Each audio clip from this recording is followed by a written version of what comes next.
So she's the real expert on all the matters. So how's it going? Good. Good? I just caught a mosquito, but There we go. doing good. Yeah, love those mosquitoes. That's one of the things I love about the fall is when it gets just cold enough and then they all go back to hell where they breezy, belong. yeah. Those hellacious creatures. So, and then of course every time I get a mosquito on me, Google decides to show me an article about, so-and-so contracted West Nile virus in Massachusetts. Like, Yep. awesome. I'm not scared about it at all. What are you gonna do? So, yeah, seriously. So, definitely watching Vivi like a hawk, though, like making sure she doesn't get any on her. So, and this is a special episode because we're going to talk about a great topic and give you some good takeaways, but hold me accountable. This will be the first episode that we have on the other platforms. Okay. So I am All right. putting it out there. I've got to do it, and we're going to get on the other stuff. All right. Spotify, Apple Podcasts, and all that fun stuff. When's it happening? So I'm going to do it today. Okay. I'm going to do it today. All We're going to right. rock and roll. Yeah, I figured out how to do it. It's actually much easier than I thought. There's a centralized platform where we can kind of launch it all from, and it's called Anchor. Mm-hmm. It's the Anchor, which is pretty cool. So I'm excited. Nice. So Nano's going to handle it. She's my tech person, tech dog. Tech dog, yeah. So, but yeah. So our topic today, we wanted to talk about lower back pain, lower back tightness, and working around it, working through it, and strategies for how to cope with it. So you and I have both experienced it in the past. Obviously, I'm currently going through it myself. Luckily, it's much better. I'm probably like 95% back to my fighting form. But we've had it happen with you before, and we can. I don't remember. My memory, doing this. You don't remember any of the every injuries, time we do these, yeah. I Which is realize great. how bad my memory is. I'm That's like, okay. I know I have, but I don't actually remember like what type of things Yeah. like it happened. Yeah. Because So of, yeah. you know. So yours is probably the best example to start with because yours, I'm happy to say, was always tightness and a little bit of pain, but we've never like thrown your back out Yeah. or I've never had any serious. significantly hurt your back, Yeah. which is good. We've ideally don't want to get you hurt. Injuries happen in the gym. You can do all the good things. Eat your Wheaties, do your stretches, and move well. But sometimes, as the expression goes, shit happens. Yeah. And that's just life. You know what I mean? And it's for me especially. If I bend down funny to pick up my daughter, that's, again, you get in these weird positions, the back will let you know when enough's enough. So Yeah. that's very normal. But for you, do you remember kind of what we did whenever you came in, you said your back was tight, like what the strategy was? This is not a pop quiz, don't worry. Not You don't have really. to. Like we did more like stretching, Yeah. mobility stuff, Mhm. like focused Yeah. on that, but I don't know. I think because I never had any like super serious thing, we didn't have to change very much. We just like Exactly, yeah. spent a little extra time doing some more of the mobility and like stretching Mhm. and that type of stuff, and for like would go not super heavy for like a couple days. Exactly. Yeah, and these are very simple, common sense solutions. Yeah, I mean, she mentioned the mobility, particularly in the upper back, that thoracic spine area, and then the hips. Those tend to be the two culprits a lot of times with lower back pain and tightness. It's funny, a lot of people, and I was like this for years. Whenever your back hurts, the thought is that the back is the problem. A lot of times it's the symptom, and a lot of times the issue is typically from a joint system above or below, sometimes both, depending on who you're working with. So that upper back can be really tight.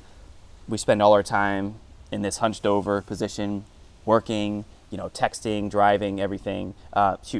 Bending over to pet the dog. Everything's in front of us, so we're in this internally rotated position with the shoulders.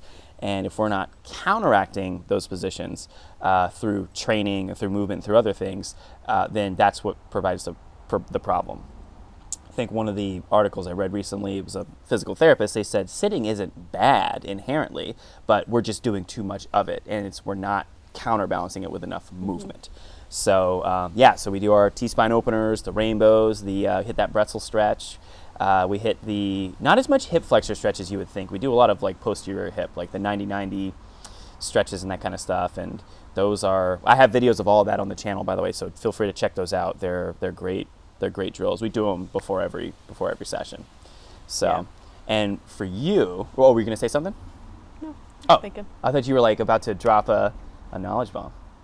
Not But whenever it's back tightness, and I for myself, I'm not a physical therapist or a doctor, but for me, back tightness is discomfort, right? It's like a 1 to 4 on a scale of 1 to 10, and it's, you don't feel like 100% great, but it's not terrible. It's not debilitating. You're not wincing with every movement. It doesn't hurt to breathe or anything like that.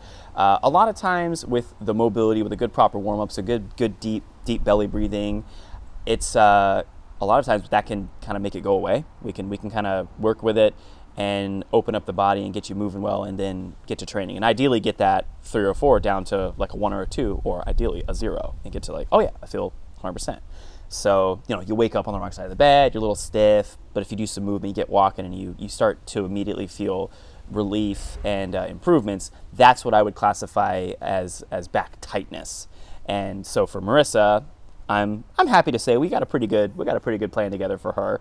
And whenever her back is tight, we do the mobility, we take a little bit extra time on the warm-ups, and as long as the movement doesn't hurt, we proceed as planned. If the movement hurts, then we make a modification. So, if it's a heavy deadlift day and you're walking in like, my lower back's a little bit tight. Okay, well let's do some mobility. Let's hit some hip and T-spine stretches, and then let's see how you're feeling. And let's have you say deadlift the kettlebell. Deadlift like a 24K bell, and then try like 135 as a warm up, and then if it feels good, let's rock and roll. And if it hurts, then we step back and we go, okay, well, how can we train this movement in another way? So the barbell, for instance, requires a lot. It's asking a lot of as far as mobility, proprioception, and it's a movement that requires a lot of skill.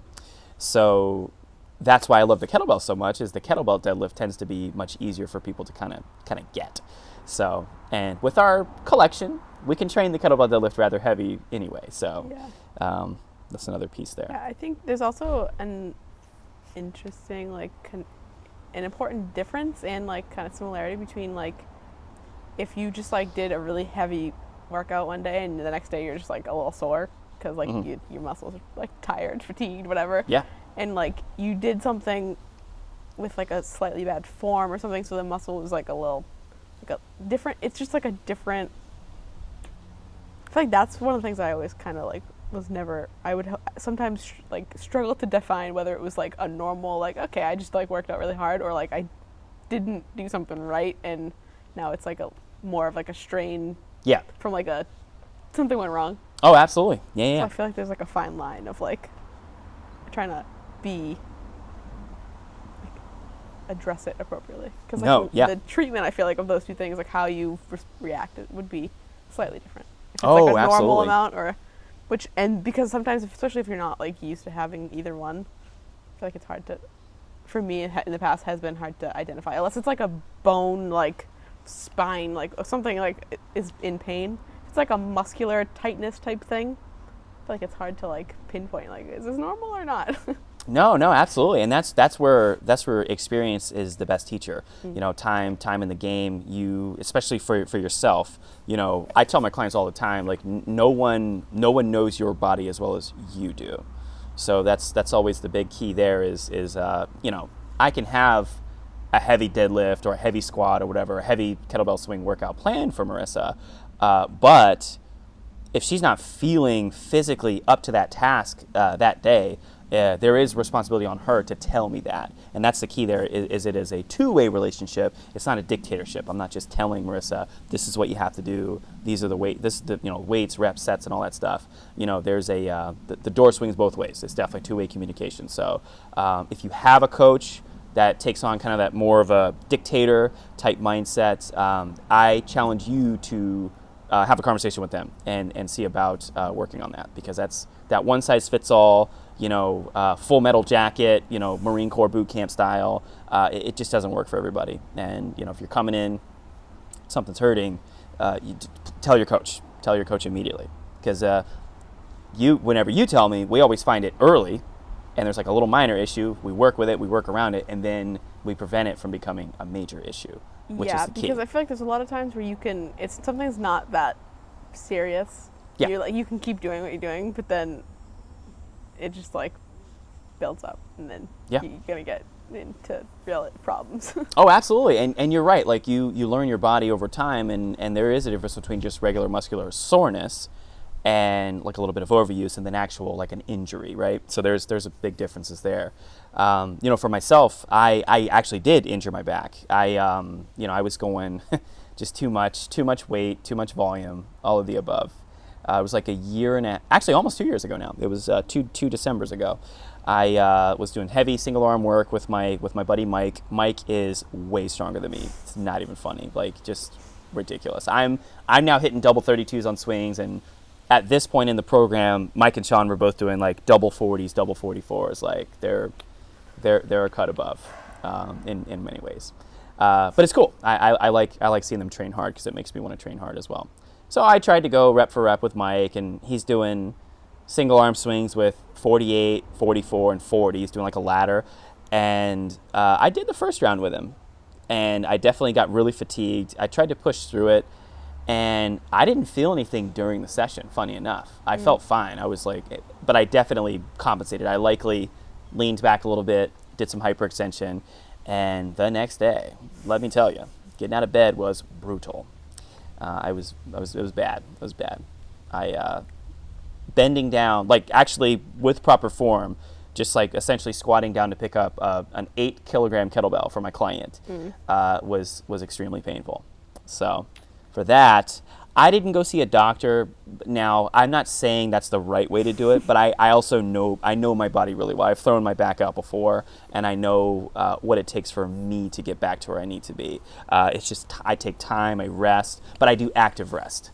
I don't just lay in bed and do nothing, because that's the conventional. The conventional wisdom is just to rest, sleep it off, and do nothing. But the problem is if you don't move, you're just going to get tighter, and it's only going to get worse. It's bad. You do need rest, but you do need to move. So I started off with the mobility drills, and I like very short range of motion. By the way, I was in a lot of pain. I don't know if you noticed. Maybe I was like definitely gimping around a little bit. I don't really remember. I feel like there were definitely times where you like move a lot like more slower. Yeah. Slow, but like very deliberate. Like yeah. You're gonna bend down to get something. It was very like I am doing it in a very precise way, not just like a casual like I'm gonna pick something up. It's a good thing it was early in your training career, because if that had happened like around this time and you're swinging Stormbreaker or deadlifting or like 300 pounds, it's like, oh my god, that would have I would have had to like have Sean come over or something. I would have had him do the sessions for me. But yeah, I did a lot of deep belly breathing. Try to do relaxation drills, mobility, and just time. And it's really easy to let an injury totally bum you out. Very normal. Obviously we had your hip thing that was frustrating, your knee. You want to run, but your body's just kind of not happy with it. Yeah. But I found that I could train the kettlebell swing, but I couldn't do single arm on my right side. So single arm hurt on my right, single arm left was okay, and then two arm I could go heavy and felt good. There was no pain. So I did what I could do, and I gradually expanded my my training as my injury healed, and then as my movement capacity improved. So, but my first few weeks, all I did was mobility. I did like mobility, swinging the clubs, laying on the floor, and just taking 20. This is hard, by the way. You'd be surprised in this like really, really busy go world. Like lay on the floor and just fill the belly up, empty the belly out 20 times. Just just really, really deep breathing. You'd be surprised how much that helps with pain and tightness and stress and anxiety. So those were my. So we'd never luckily had to go to those lengths for you. Yeah. I like to say that I'm my own guinea pig, and I put myself through the chipper first. Yeah. And then I know I use my injuries and experience to hopefully prevent this stuff from happening for you. Yeah, and I think this is like I just thought of a different, not anything related to like fitness, but for people who are like in an office, like sitting around. Yes. You have like because I remember I used to have like back pain before I even started training. Big just time. From like, I imagine from sitting around all the time. That's it. Yeah. And I think, so obviously like get up and like walk around and stuff like that, but also like get a different chair. Because Yeah. sometimes like chairs are just not built well to be Oh, sat yeah. in for more than like 10 minutes. Mm-hmm. This is a random tip. No, there's a lot of research out there on different chairs. Like certain ones have the better lumbar support, better positioning, and quick shout out. Just thinking about this. This guy actually invented a lumbar kind of pillow support thing. I'm blanking on what it's called, but Dr. Stu McGill, the back doctor. This gentleman has been studying spines for about the last 40 years, and he has some really good strategies for managing back pain, working through it, and building a stronger core to actually help stabilize the spine. So it's good stuff. I highly recommend his work. He's really very smart guy. So, and it's funny, we always talk about before you get hurt, when everything feels good, you're not thinking about, oh, I need to be doing this, I need to be doing that. But then as soon as you get hurt, you're like, oh crap, I need to be doing all this so I can get back to where I was, right? The emphasis then becomes on, okay, recovery, I need to do mobility, I need to do this. If we do this stuff on the front end, typically will drastically reduce the risk of injury. But again, things will happen. When you train, unexpected things will occur. You'll slip, you'll fall, mistakes happen. We're human beings. And if you get hurt, don't just automatically think, oh, well, I did something wrong and it's my fault. When we're training, we're challenging our physical and mental capacities, by lifting heavy weights or doing high volume snatches or clean and push press or whatever we're doing, or push-ups and pull-ups with Marissa. The body is still a physical entity it's obviously vulnerable, right? We're not invincible. Marissa's from Asgard, so she's she just kind of whatever. Oh, dear God. Yeah. So, but it's just understand that that's part of the game. And when you're in the training game long enough, you're going to get injuries, and that's part of it. The goal is to move as well as possible so that A, they can be minor injuries and you can bounce back quickly, and B, because you're moving well and you're on a good program and managing the volume and stress, you can be in the game for the long term, and not peak early and then just get really wrecked. I know people that have done that. They just went like hardcore powerlifting or CrossFitting route, and they just burned out real fast, and they wrecked their bodies. So low and slow, treat it like smoking ribs, low and slow. So take your time with the progress. So you mentioned a chair, getting a good chair, doing research on a chair. What are some other things that you think we can do to prevent lower back pain and tightness, and just kind of help prevent those injuries or manage them? No pressure. I don't know. That's okay. Aside from like mobility type things. Like, Yeah. I No, I don't mean know how much there really is. we covered a lot of them already. Yeah. So the upper back mobility, and then what was right by me? Not spine. Geez. Hip mobility.